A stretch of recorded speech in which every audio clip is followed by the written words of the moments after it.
سلام. امروز من میخوایم راجع به اهمیت آموزش و پرورش صحبت کنم. دوستای عزیز، قسمی که شما میفهمین آموزش و پرورش همون قسمی است که بدن ما، بدن فیزیکی ما به غذا ضرورت داره به خاطر زنده ماندن، و ذهن ما به خاطر از که رشد کنه، به خاطر از که زنده بانه، به آموزش نیاز داره. آموزش و پرورش که است خودش به معنی آموختن و رشد کردن می باشه. یعنی آموزش و پرورش که هست یک پروسه است. ما نمیتونیم که بگوییم من مکتب تمام کردم،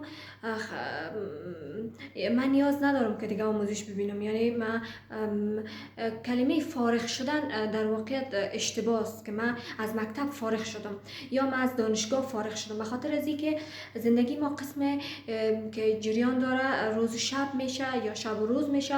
اما قسم آموزش هم ادامه داره تا وقتی که ما زنده هستیم.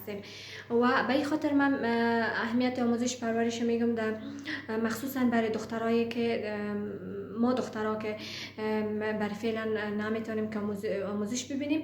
یعنی به صورت ما نمیتونیم به مکتب بریم، درسته، نمیتونیم به دانشگاه بریم، اما ما میتونیم که خود ما چیزای جدید یاد بگیریم. از کدام طریق میتونیم یاد بگیریم؟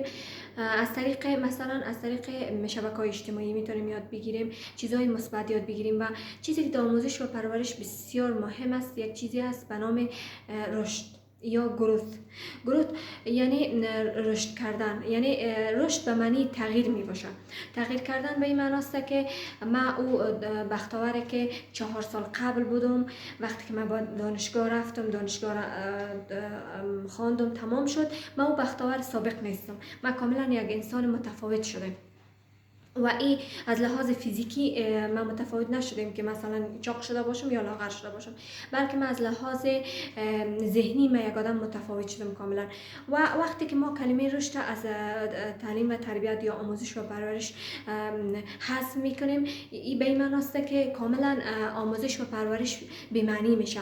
به این خاطر است که یکی از دلایلی که مثلا سیستم‌های آموزشی در کشورهای در حال رشد یا در کشورهای توسعه نیافته مشکلشان این است که زیادتر آموزش به صورت سنتی است یا به صورتی هست که اونا حفظ میکنن، به صورت عملی نیستن. و این بسیار متاسفانه بگویم که این بسیار به جوامع ضرر رسانده، بلکه باید قسمی باشه مثلا در جوامع جهان اول یا کشورهای جهان اول که هست، اونا آموزششان به صورتی هست که اونا هم میآموزن هم رشد میکنن، و آموزششان به صورت عملی هست تا تئوری و نظری.